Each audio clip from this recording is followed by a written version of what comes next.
jiwa raga kami.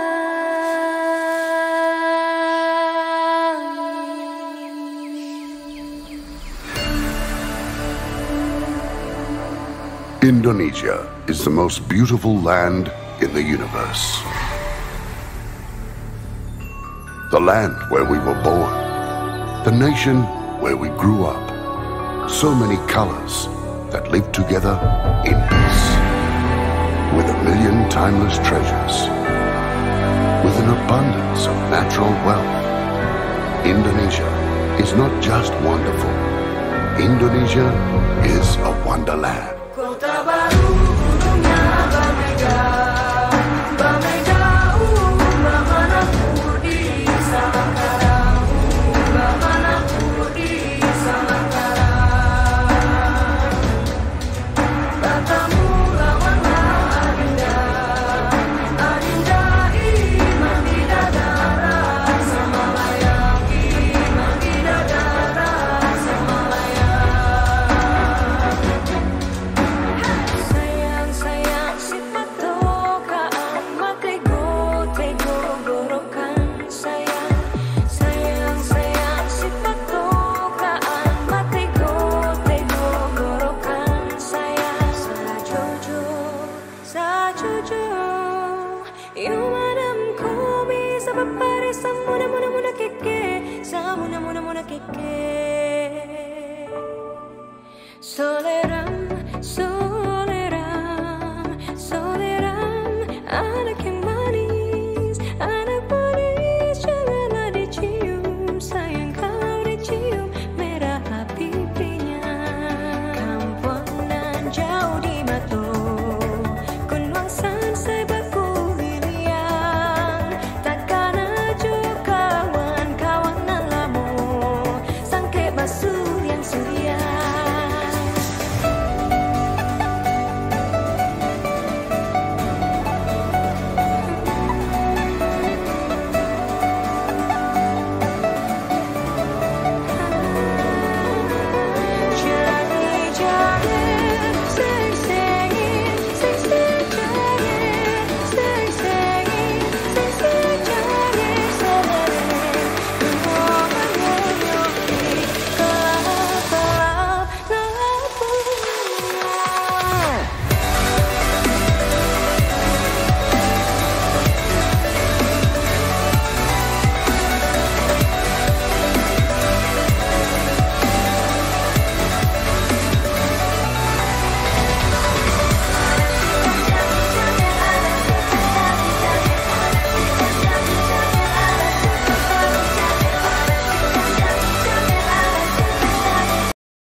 Bismillahirrahmanirrahim. Assalamualaikum warahmatullahi wabarakatuh. Waalaikumsalam warahmatullahi wabarakatuh. Yang saya hormati Bapak Ria Sustiono SPD MPD selaku Kepala SD Negeri 1 Daungan. Yang saya hormati Bapak Ibu Guru SD Negeri 1 Daungan. Pertama-tama marilah kita panjatkan puji syukur atas kehadirat Allah Subhanahu wa taala yang telah melimpahkan rahmat serta hidayahnya sehingga kita dapat berkumpul dalam ruangan ini dalam keadaan sehat tanpa kurang suatu apapun. Salawat serta salam marilah kita junjungkan kepada Nabi Agung Muhammad Sallallahu Alaihi Wasallam yang syafaatnya kita nanti-nantikan di yaumil akhir nanti. Sebelumnya saya ucapkan terima kasih atas kehadiran Bapak Ibu Guru yang telah menghadiri undangan saya. Di sini saya akan menularkan apa yang sudah saya dapatkan dalam melaksanakan program Guru Bergerak. Ini merupakan tugas aksi nyata saya, yaitu diseminasi modul 1.4 budaya positif. Nah, Bapak Ibu Guru, dari pertanyaan pemantik ini yang pertama, hukuman dapat mendisiplinkan anak. Setuju tidak? Setuju. Tidak. Yang kedua, pemberian hukuman dengan hal positif seperti membaca atau membersihkan halaman sekolah dapat meningkatkan disiplin anak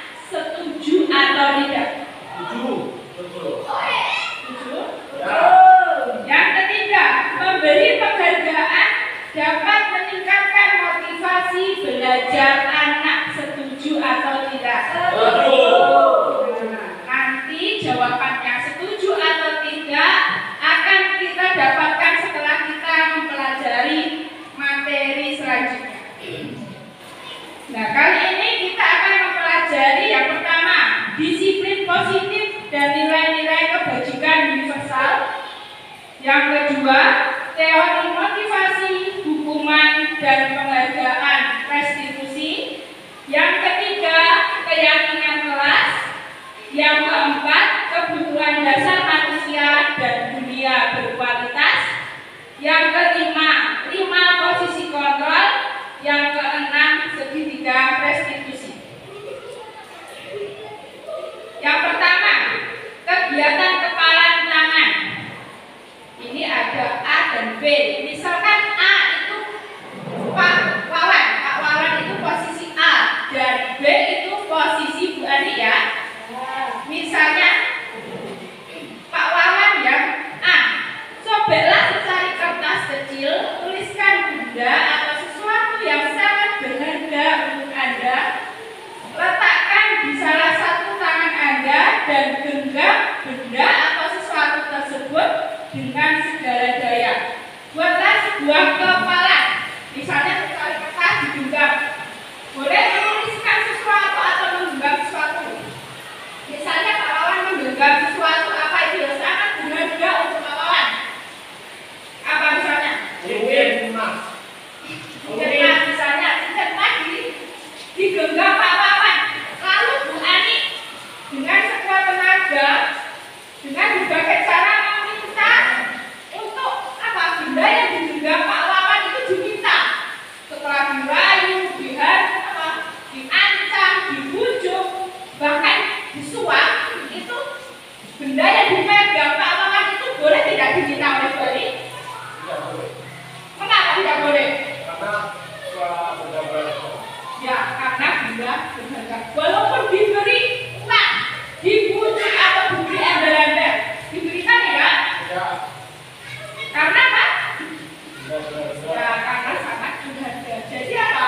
Kesimpulannya, nah ini dari kepalan atau praktek kepalan tangan itu merupakan perubahan paradigma teori kontrol atau teori pilihan. Ilusi itu bayangan ya. Ilusi guru mengontrol murid. Ilusi guru mengontrol murid. Jadi kita tidak bisa mengontrol murid. Kenapa? Yang bisa mengontrol diri kita itu siapa? Diri kita sendiri. Yang kedua, ilusi bahwa kritik dan membuat orang merasa bersalah dapat menguatkan karakter. Yang ketiga, ilusi bahwa semua penguatan positif, efektif, dan bermanfaat. Yang keempat, ilusi bahwa orang dewasa memiliki hak untuk memaksa. Jadi walaupun kita memaksa murid kita, mengancam ataupun dengan segala cara, jika anak itu tidak bisa kita kontrol, maka anak itu tidak akan dikontrol oleh seorang guru. Karena apa? Kontrol itu terletak pada diri kita sendiri. Perubahan paradigma stimulus respon atau teori kontrol atau teori pilihan. Siapa sesungguhnya yang memiliki kontrol?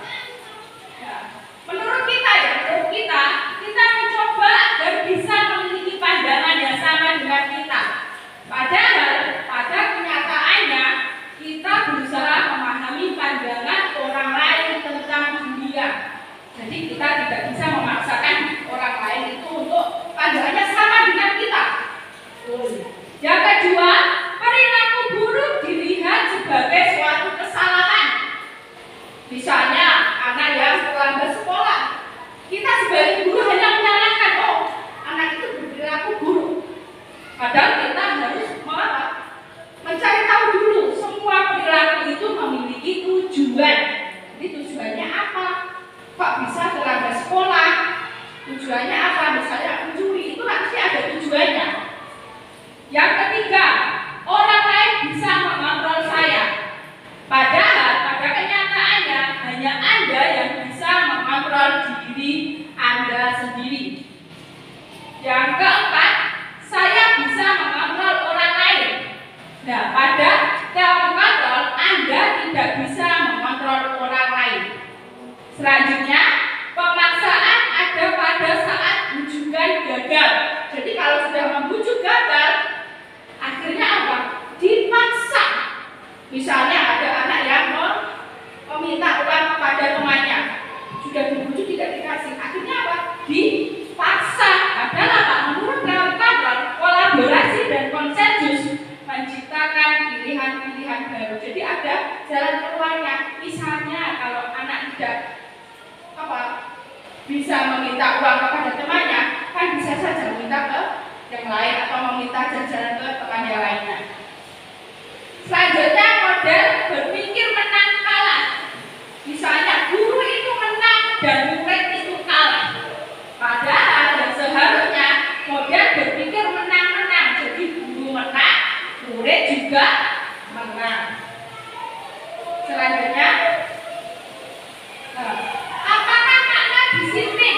Dari kata disiplin, apa yang ada dalam pikiran Bapak Ibu? Disiplin. Patuh, apa lagi? Taat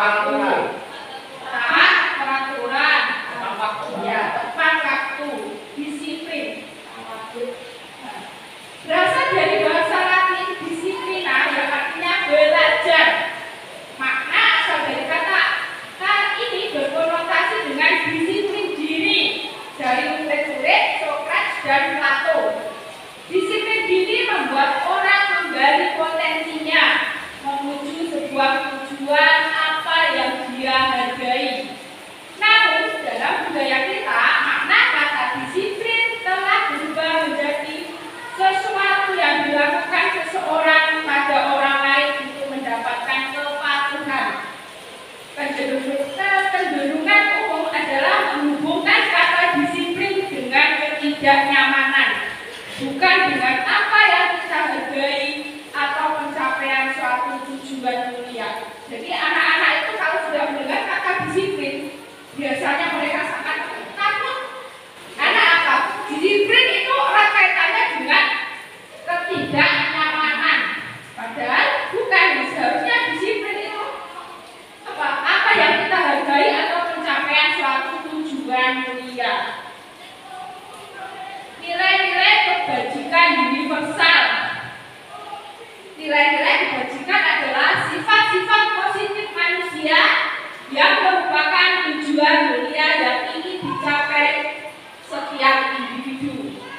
Nilai-nilai tersebut bersifat universal dan lintas bahasa, suku, bangsa, agama maupun latar belakang.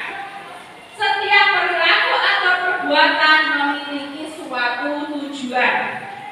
Dengan mengaitkan nilai kebajikan yang diyakini seseorang, maka motivasi intrinsiknya akan terbangun sehingga menggerakkan motivasi dari dalam untuk dapat mencapai tujuan mulia yang diinginkan. Jadi motivasi intrinsik itu motivasi yang ada di dalam diri anak, bukan karena penghargaan, bukan karena hukuman.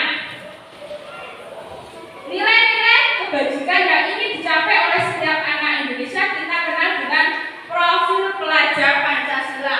Yang kemarin yang kelas 1 dan kelas 4 sudah memakai kurikulum merdeka ya, yaitu profil pelajar Pancasila yang pertama beriman bertakwa kepada Tuhan Yang Maha Esa dan berakhlak mulia. Yang kedua mandiri, bernalar kritis, berkebinekaan global, bergotong royong dan kreatif. Selanjutnya kita akan mempelajari teori motivasi, hukuman, dan penghargaan restitusi. Teori motivasi perilaku manusia. Ada 3 tujuan. Yang pertama, untuk menghindari ketidaknyamanan atau hukuman. Apa yang akan terjadi apabila saya tidak melakukannya? Berarti itu motivasinya keluar dari mana?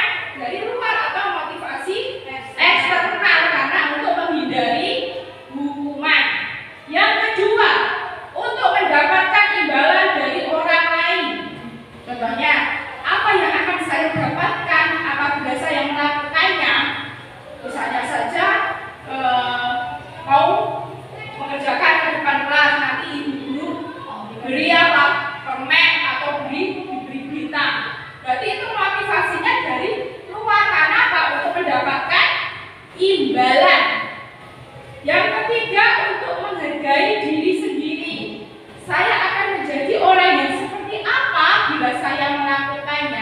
Misalnya, saya akan menjadi orang yang sukses jika saya rajin belajar. Berarti itu motivasinya itu dari dalam diri anak sendiri itu.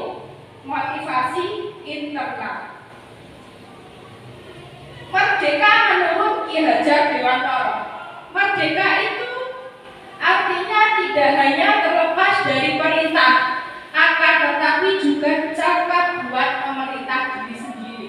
Jadi hanya kita sendiri yang akan mengatur diri kita sendiri. Hanya kita yang dapat memerintah diri kita sendiri.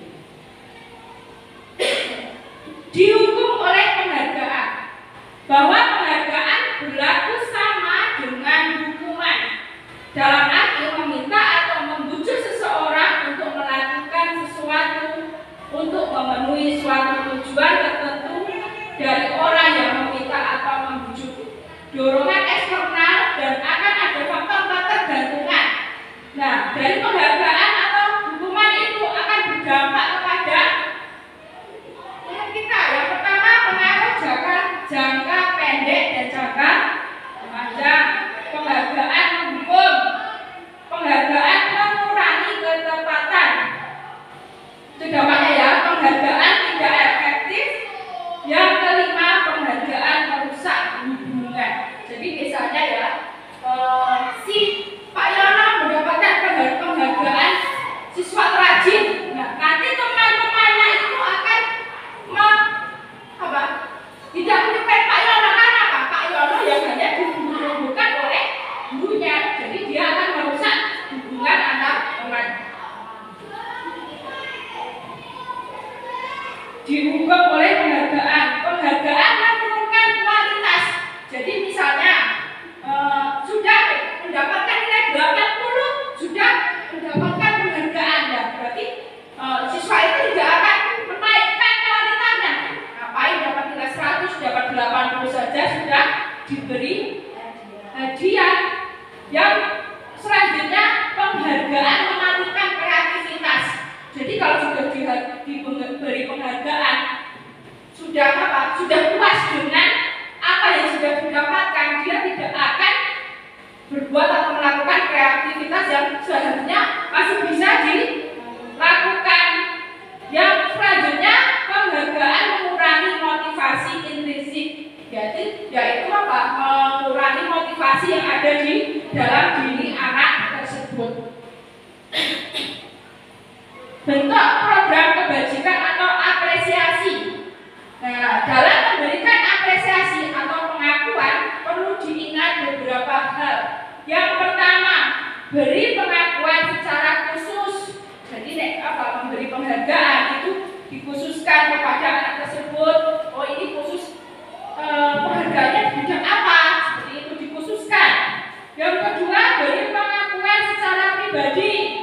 Yang ketiga, beri pengakuan kepada semua murid. Jadi bergantian, tidak hanya si A saja, ya. Jadi semua mendapatkan giliran untuk diberi apresiasi. Yang keempat, beri pengakuan secara konsisten. Jadi misalnya diberi penghargaan untuk anak yang rajin, si A, nanti kalau si B rajin juga akan diberi penghargaan. Yang kelima, fokus pada proses. Jadi bukan dari hasilnya, jadi dari prosesnya. Contoh pengakuan atau apresiasi kebajikan. Misalnya ada seseorang anak pada saat menolong murid baru di kelas kita. Misalnya ada anak yang menolong temannya. Nah, kita akan memberikan apresiasi bagaimana? Kemarin saya perhatikan rasa empatimu besar sekali. Nah, anak dengan diberi kalimat itu, mereka akan merasa senang karena sudah diperhatikan atau diberi pengakuan oleh gurunya. Yang kedua, misalnya pada saat kamu membantu teman-temanmu di tugas kelompok. Ini tugas kelompok ya. Nah, nanti anak-anak diberi apresiasi. Saya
Kira-kira ada yang tahu? Yang atas selalu memiliki lapangan basket itu hukuman, terus yang bawah itu nggak bisa konsekuensi. Karena konsekuensi itu kesepakatan bersama. Ya, betul. Terima kasih. Nah, mengapa yang atas hukuman, yang bawah konsekuensi? Ya, betul sekali. Kalau hukuman itu hanya satu arah. Jadi guru dia membuat peraturan. Itu kan ada di sekolah, jadi tidak ada urusannya dengan pelajaran. Sedangkan yang bawah lari memiliki lapangan basket 2 kali karena terlambat melakukan PJOK. Jadi pelajaran penjas itu kan sesuai dengan lari ya. Di dalam PJOK itu ada olahraga materi lari, makanya itu disebut konsekuensi. Nah, ini perbedaan hukuman dan konsekuensi. Hukuman itu sesuatu yang menyakitkan harus terjadi. Jadi mesti ada dendam. Di hati anak itu ada dendam kalau kita diberi hukuman. Tidak mungkin anak itu tidak merasa dendam dengan orang yang memberi hukuman. Kalau konsekuensi itu sesuatu harus terjadi. Yang kedua, membuat hukuman itu membuat anak sakit, entah fisik maupun hati. Itu akan berjalan waktunya lama. Misalnya waktu kita SD kelas 1 diberi hukuman, misalnya tidak membawa topi, terus juga disuruh lari 2 kali keliling lapangan. Nanti sampai SMA pun itu masih diingat-ingat. Karena apa? Hukuman itu akan membuat anak itu sakit sampai jangka panjang. Kalau konsekuensi itu membuat anak merasa tidak nyaman dalam jangka waktu pendek, karena kan itu sudah disepakati. Kalau konsekuensi kan membuat peraturan saya dan murid. Jadi murid tahu kalau ini aturan. Kalau hukuman itu guru saja yang memberi aturan. Nah, ini perbedaannya. Hukuman bersifat tidak terencana atau tiba-tiba. Anak atau murid tidak tahu apa yang akan terjadi dan tidak dilibatkan. Itu hukuman ya. Hukuman bersifat satu arah dari pihak guru yang memberikan, dan murid hanya menerima suatu hukuman tanpa melalui suatu kesepakatan atau pengarahan dari pihak guru, baik sebelum atau sesudahnya.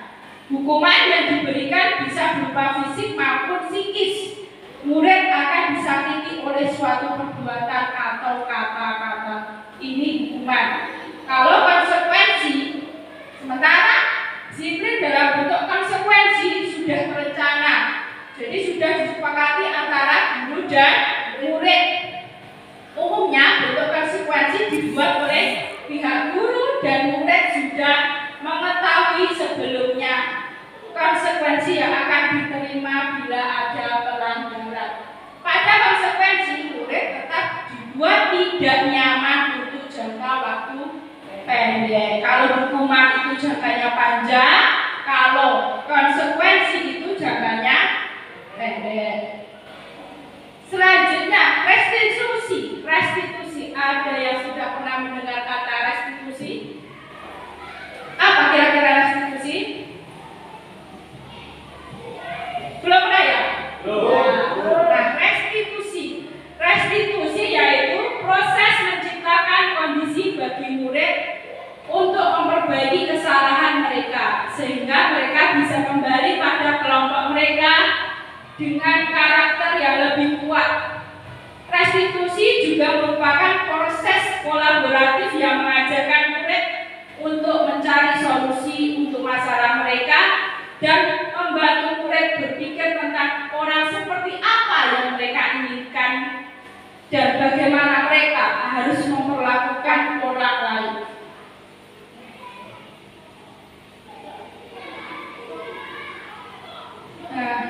Ada 9 ciri-ciri restitusi. Yang pertama, bukan untuk menebus kesalahan, namun untuk belajar dari kesalahan. Jadi dengan sendiri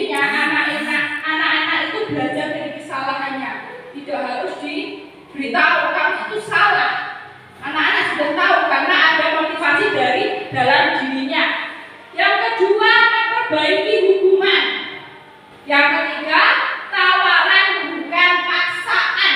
Kalau hubungan tadi paksaan kalau restitusi itu bukan paksaan tapi tawaran.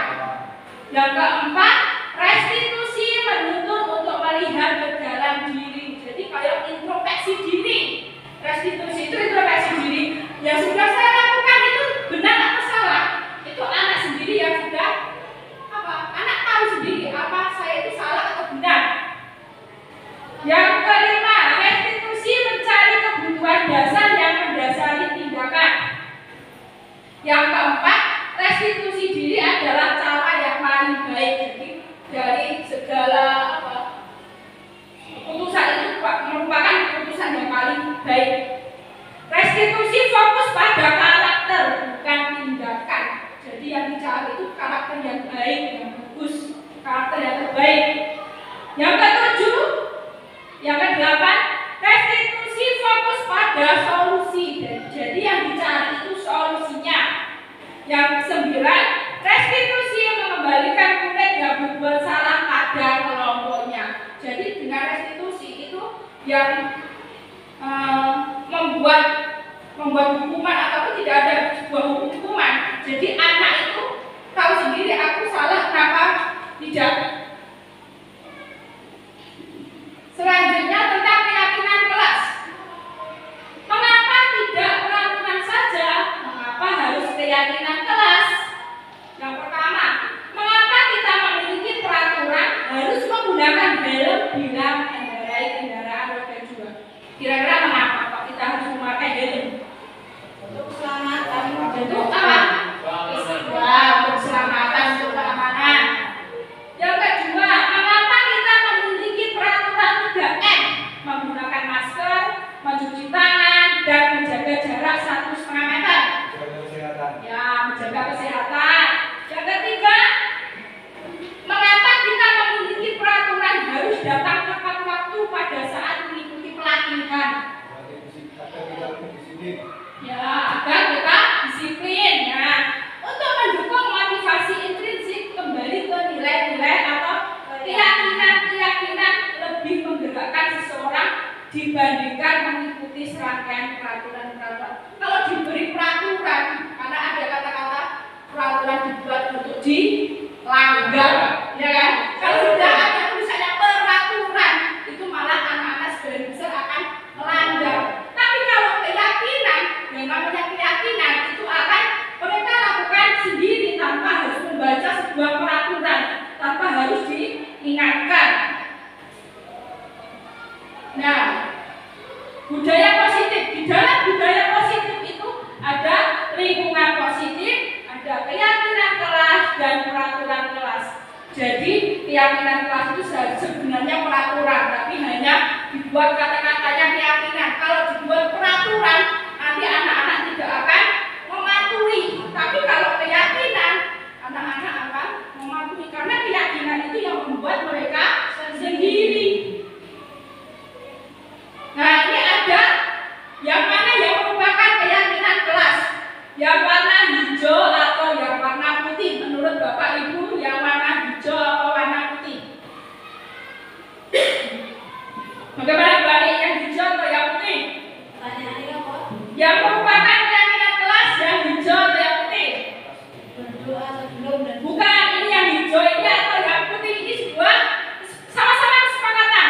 Tapi kira-kira ya termasuk keyakinan kelas ya, yang kiri atau yang kanan, yang putih atau yang hijau?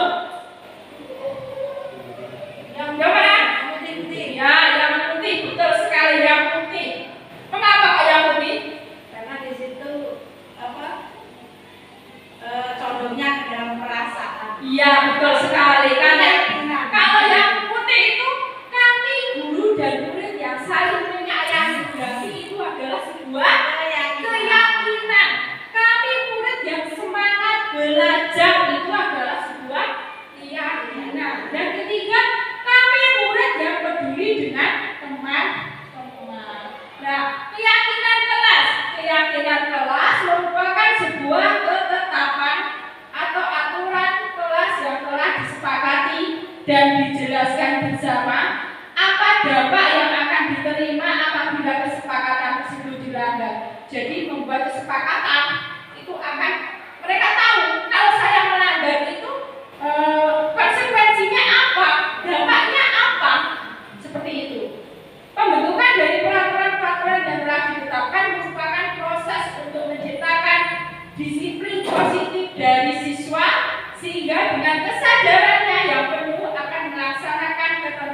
disebut dengan penuh tanggung jawab. Jadi kalau membuat sebuah keyakinan kelas, mereka akan menaatinya sendiri. Kalau guru yang membuat peraturan, anak-anak tidak akan mematuhi. Tapi kalau anak-anak dengan sendirinya membuat keyakinan kelas, mereka akan meyakininya. Kemarin saya sudah menerapkan di kelas 5 membuat keyakinan kelas. Itu adalah contoh dari keyakinan kelas dari kelas 5. Jadi mereka membuat saya ini mau jadi anak seperti saya itu ingin jadi seperti apa agar kelas saya itu lebih baik. Mereka menuliskan keyakinan kelas yang akan membuat kelas mereka itu nyaman, damai, tentram dan aktif. Nah, ini pembentukan keyakinan sekolah atau keyakinan kelas. Jadi kalau disebut keyakinan kelas, bedanya dengan peraturan kelas itu apa? Inilah. Keyakinan kelas bersifat lebih abstrak daripada peraturan yang lebih rinci dan konkret. Jadi keyakinan kelas itu tidak apa ya? Ya, tidak terlihat jelas. Padahal itu aturan. Tapi kalau dibuat keyakinan kelas itu namanya bukan aturan, karena mereka sendiri yang membuat. Yang kedua, keyakinan kelas berupa pernyataan-pernyataan universal, jadi pernyataan umum. Contohnya misalnya disiplin waktu. Disiplin waktu kan ada banyak sekali. Misalnya datang tepat waktu, mengerjakan tugas tepat waktu, itu kan namanya disiplin. Yang ketiga, pernyataan keyakinan kelas senantiasa dibuat dalam bentuk positif. Jadi membuat keyakinan kelas itu tidak boleh menggunakan kata-kata tidak atau jangan. Jangan beringsik tidak boleh. Karena apa? Harus menggunakan kata-kata yang positif. Tidak boleh menggunakan kata tidak atau jangan. Selanjutnya, keyakinan kelas sebenarnya tidak terlalu banyak sehingga mudah diingat dan dipahami oleh semua warga kelas. Misalnya satu kelas itu isinya 20 anak.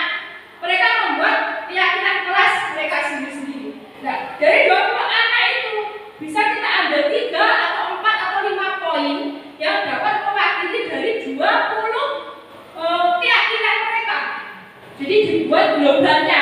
Paling banyak itu 5 atau 4 itu yang sudah mewakili dari 20 suara itu ya. Selanjutnya, keyakinan kelas sebaiknya sesuatu yang dapat diterapkan di lingkungan tersebut. Jadi kalau membuat keyakinan kelas itu yang pasti bisa dilakukan atau bisa diterapkan di kelas tersebut. Misalnya anak-anak dilarang berlarian. Kalau anak TK tidak mungkin, anak TK tidak bisa tidak boleh berlarian kan. Nah, mereka kan aktif-aktifnya. Jadi di setiap kelas itu membuat keyakinan kelasnya bisa berbeda-beda. Selanjutnya, semua warga kelas hendaknya ikut berkontribusi dalam pembuatan keyakinan kelas lewat kegiatan curah pendapat. Jadi mereka bermusyawarah ya, kita itu keyakinan kelas kita bagaimana. Selanjutnya, bersedia meninjau kembali keyakinan kelas dari waktu ke waktu. Jadi sebuah keyakinan kelas itu bisa berubah. Misalnya sekarang 4, bulan depan bisa jadi 5. Sekarang coba lihatlah tabel. Ini ada tabel, ini ada tabel. Kira-kira nilai kebajikan apa yang terkandung di dalamnya? Selalu kembalikan buku ke tempatnya. Kira-kira nilai kebajikan apa yang terkandung? Disiplin. Dilarang mengganggu orang lain. Menghargai orang lain. Hadir di sekolah 15 menit sebelum pembelajaran dimulai. Disiplin. Dilarang melakukan kekerasan. Nilai kebajikannya keamanan. Dilarang menggunakan narkoba. Kesehatan. Bergantian atau menunggu giliran. Menghargai orang lain. Gunakan masker.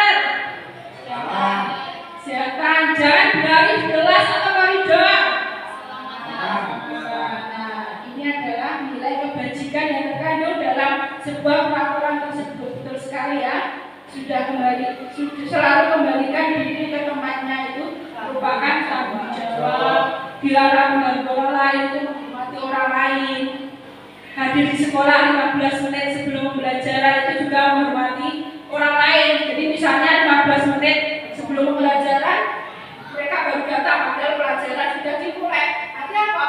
Yang lain juga ikut tidak konsentrasi.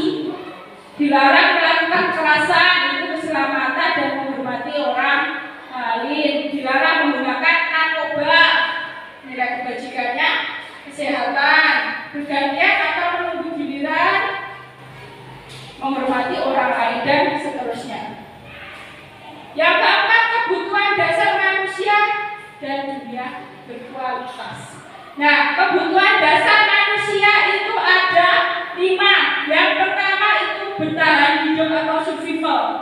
Bertahan hidup itu contohnya kebutuhan kesehatan, rumah, makanan, pakaian, itu merupakan kebutuhan bertahan hidup. Yang kedua, kebutuhan kasih sayang dan rasa diterima. Nah, jadi mereka memberi dan menerima kasih sayang dari keluarganya, dari pasangan hidupnya, dari teman maupun dari lingkungan kerja. Jadi merasa disayangi, merasa diterima. Yang ketiga, kebutuhan penguasaan, yaitu kebutuhan merasa diakui atas prestasinya, diakui atas keterampilannya. Itu merupakan kebutuhan penguasaan. Yang keempat, kebutuhan kesenangan, yaitu apa? Manusia itu butuh kesenangan, butuh mencari kesenangan. Jadi bisa tertawa, bisa bermain dengan teman-temannya. Itu merupakan kebutuhan kesenangan. Yang terakhir, kebebasan, yaitu bebas untuk mencari apa? Mencari kemandiriannya, mencari otonominya, untuk mencari bebas mencari apa yang mereka suka tanpa dipaksa oleh orang lain. Jadi mereka bisa mencoba hal yang baru, mengekspresikan diri, kata Bu Ani. Ya, selanjutnya 5 posisi kontrol. 5 posisi kontrol. Yang pertama, menghukum. Yang kedua, membuat orang merasa bersalah. Yang ketiga, teman. Yang keempat, pemantau. Yang kelima, manajer. Itu posisi kontrol guru. Biasanya mereka memposisikan dirinya sebagai penghukum. Misalnya, kalau kamu tidak melakukannya, awas ya, rasakan. Nah, hasilnya apa? Anak-anak akan memberontak kalau kita sebagai penghukum. Jadi langsung menyalahkan anak. Misalnya anak terlambat sekolah, rintang lagi yang terlambat sekolah. Biasanya seperti itu loh. Berarti itu salah karena si guru itu memposisikannya sebagai penghukum. Yang kedua, membuat orang merasa bersalah. Jadi ibu kecewa. Kamu sebenarnya sudah tahu, ibu lelah sekali mengatakannya. Ibu sudah capek dengan kamu saja yang salah. Jadi anak itu merasa bersalah. Yang ketiga, teman. Posisi kontrol yang ketiga, teman. Ayolah lakukan dulu ibu. Ayolah lakukan agar ibu tidak dimarahi bapak kepala sekolah. Seperti itu. Nah, itu dampaknya bagaimana? Murid akan tergantung kepada kita. Ketergantungan murid akan meletakkan guru sebagai orang yang penting. Jadi nanti kalau pindah apa? Gurunya berbeda, mereka akan bingung sendiri. Karena satu guru dengan guru yang lainnya itu kan berbeda. Yang keempat, pemantau. Guru sebagai pemantau, yaitu misalnya ada anak yang terlambat sekolah. Apa peraturannya? Berangkat pukul jam 7, Bu. Nah, sekarang sudah jam berapa? Jam 7.50. Peraturannya bagaimana? Berarti itu guru sebagai pemantau. Yang terakhir sebagai manajer, ya, sebagai manajer. Nah, yang kita harapkan itu yaitu guru itu sebagai manajer. Manajer itu posisi di mana guru berbuat sesuatu bersama dengan murid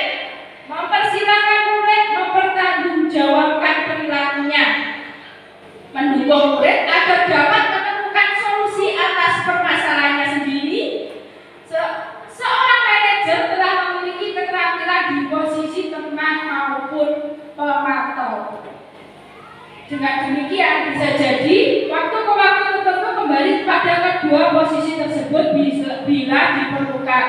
Namun, bila kita menginginkan murid-murid kita menjadi manusia yang merdeka, mandiri dan bertanggung jawab, maka kita perlu mengacu kepada restitusi yang menjadikan murid kita seorang manajer bagi dirinya sendiri. Jadi, di posisi manajer, murid diajak untuk menganalisis kebutuhan dirinya maupun kebutuhan orang lain.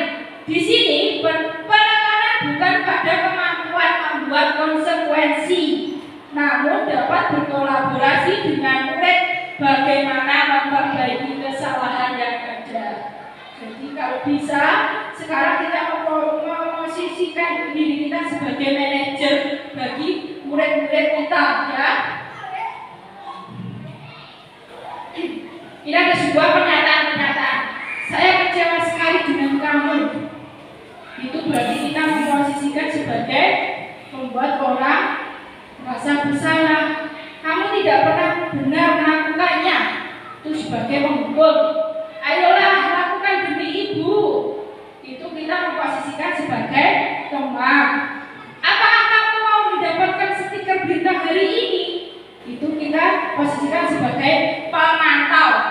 Maksudnya, bagaimana kamu bisa menyelesaikan masalah ini?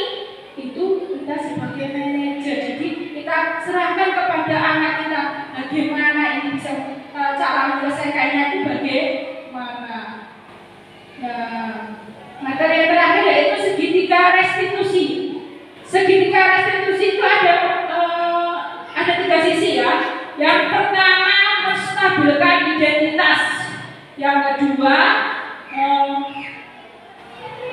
validasi kebutuhan. Dan yang ketiga,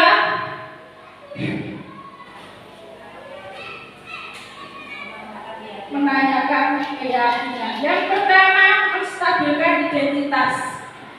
Untuk membuat anak yang merasa gagal karena berbuat salah menjadi positif terhadap dirinya. Jadi misalnya ada anak yang terlambat sekolah, kita tidak harus langsung menghukum mereka. Bagaimana? Kita harus yang pertama menstabilkan identitas. Yang pertama, berbuat salah itu hal yang manusiawi. Contoh kata-katanya itu, ya, tidak ada manusia yang sempurna. Bapak Ibu juga pernah buat salah. Kita pasti bisa menyelesaikan permasalahan ini. Ini adalah contoh kata-kata atau kalau ada anak yang terlambat atau anak yang melanggar peraturan, kita tidak harus langsung menghukum. Jadi kita tanyakan dulu. Kita memberi pernyataan dulu. Berbuat salah itu tidak apa-apa, karena kita itu manusia itu tidak sempurna. Itu adalah validasi menstabilkan identitas. Yang kedua, validasi kebutuhan, yaitu membantu murid mengenali basic need atau kebutuhan dasar yang ingin dipenuhinya ketika melakukan kesalahan itu. Nah, pada dasarnya setiap tindakan manusia tujuannya adalah memenuhi basic need atau kebutuhan dasar manusia tadi. Yang pertama apa? Power itu apa? Kekuatan. Kemampuan, penguasaan. Freedom itu kebebasan.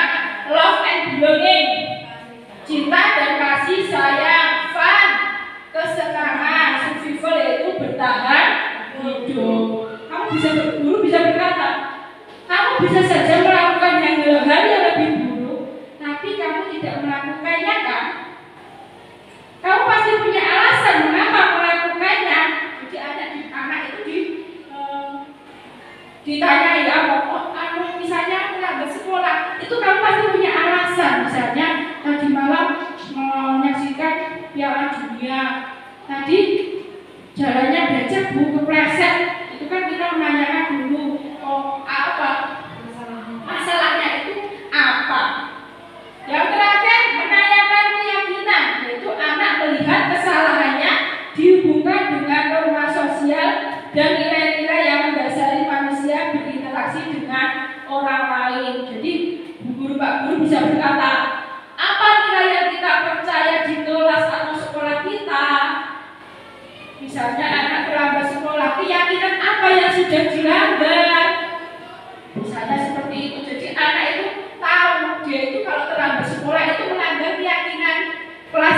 bagian mana. Jadi anak tahu sendiri tanpa guru itu memberitahu. Jadi motivasi intrinsiknya itu keluar sendiri. Nah, setelah itu anak-anak diberi intervensi 30 detik. Ada dari pertanyaan-pertanyaan itu. Misalnya, apakah kamu ingin berbuat lebih baik? Apakah saat ini kamu sedang menjadi orang yang sedang kamu inginkan? Jadi anak itu tahu sendiri kesalahannya tanpa guru memberi tahu. Ya mungkin itu saja yang dapat saya sampaikan. Semoga dapat bermanfaat dan dapat membuat kemajuan di sekolah kita. Akhir kata, wassalamualaikum warahmatullahi wabarakatuh.